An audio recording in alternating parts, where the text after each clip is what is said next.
Halo, assalamualaikum warahmatullahi wabarakatuh, kan YouTube. Kali ini saya mau ngajak kawan-kawan ya. Ini kita mau melakukan pemangkasan cherry Barbados ya. Dan kita nanti bakal stek ya, karena sayang kalau kita buang begitu saja. Jadi kita mau stek.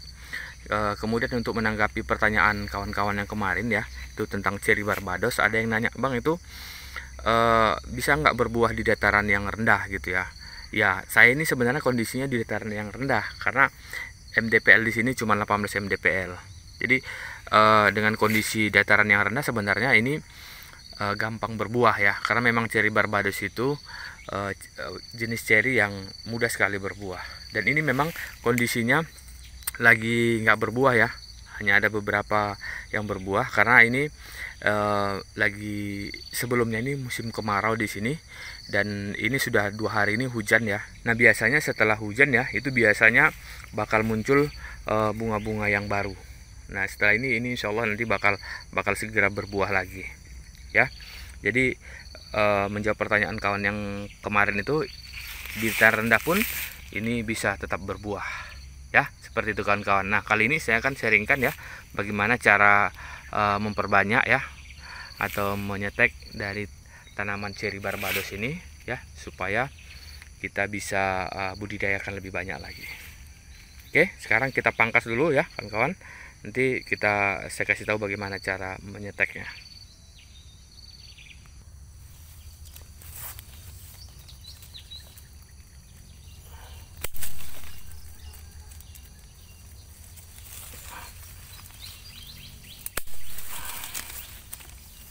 Oke, jadi cara memperbanyak cherry Barbados itu yang paling gampang itu dengan cara setek ya. Jadi kita mau nyetek, ini tadi udah kita dapat batang untuk di stek ya. Jadi caranya ini kita potong-potong dulu seperti ini. Jadi kira-kira ukurannya 1 jengkal udah cukup ya, cukup. Untuk ukuran batang seperti ini sebenarnya udah bisa ya. Nah seperti ini, kita ambil nanti beberapa. Bahkan untuk yang kecil seperti ini pun sebenarnya udah bisa nih ya. Nah ini pun sudah bisa walaupun batangnya kecil. Jadi sebenarnya ini ukuran lebih kecil dari pensil sedikit, ini sudah bisa kita buat. Nah kita ambil contohnya aja dulu ya, ini sampelnya ini. Kemudian semua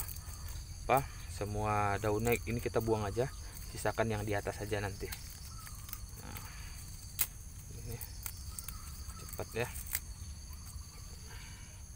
Ini yang di bawah ini kita buang. Oke, nah, sisakan yang di atas saja supaya jangan terlalu banyak penguapan. Nah segini sebenarnya udah bisa ya. Lalu untuk selanjutnya kita siapkan yang alat yang kita butuhkan ya. Ini dia medianya. Ini kita pakai cup air ya, lalu menggunakan bawang merah ini untuk perangsang akarnya. Lalu nanti kita butuh untuk penyungkupnya supaya kondisi medianya tetap lembab. Lalu kita butuh karet gelang. Jadi ini saja yang kita butuhkan alatnya. Nah, lalu tanah ya, tanah kita butuhkan untuk media tanamnya. Nanti kita masukkan ke dalam gelasnya. Ini terlebih dahulu ya, sebelum kita masukkan ini kita polesi dulu dengan menggunakan bawang merah seperti ini. Kita kupas sedikit bagian bawahnya, lalu ini kita oleskan langsung seperti ini. Apakah harus dibuang sedikit kayunya? Sebenarnya nggak usah. Jadi kalau mau dibuang juga boleh, misalnya kan kawan kan kita buang sedikit seperti ini juga boleh. Nah kalaupun enggak sebenarnya bisa, ini langsung aja kita oleskan. Nah ini fungsi bawang merah ini sebagai perangsang akar. Nah ini ya sudah. Kita kerjakan sekarang, masukkan media tanamnya. Ini kita masukkan tanah yang gembur ya, yang hitam seperti ini. Kita akan cari tanah yang gembur. Nah, lalu langsung dimasukkan. Ya, kita masukkan ya seperti ini, lalu timbun lagi dengan tanah. Usahakan dia betul-betul padat ya. Jadi ditekan bagian samping-sampingnya, misalkan dia nggak bergerak lagi, supaya nanti kalau tumbuh akarnya itu bisa bertahan. Karena kalau dia bolak-balik bergerak kena angin, nanti akar-akar yang baru tumbuh itu bisa patah jadinya. Jadi seperti ini. Lalu langkah selanjutnya kita ambil ini ya, untuk menyungkupnya. Kawan-kawan bisa gunakan plastik gula ya. Di rumah itu banyak plastik gula bekas seperti ini, boleh ya. Atau misalnya plastik yang untuk fotokopi itu juga boleh. Yang penting dia bisa tertutup sehingga media tanamnya tetap lembab. Seperti ini. Lalu menggunakan karet gelang ini kita ikat di bagian bawahnya.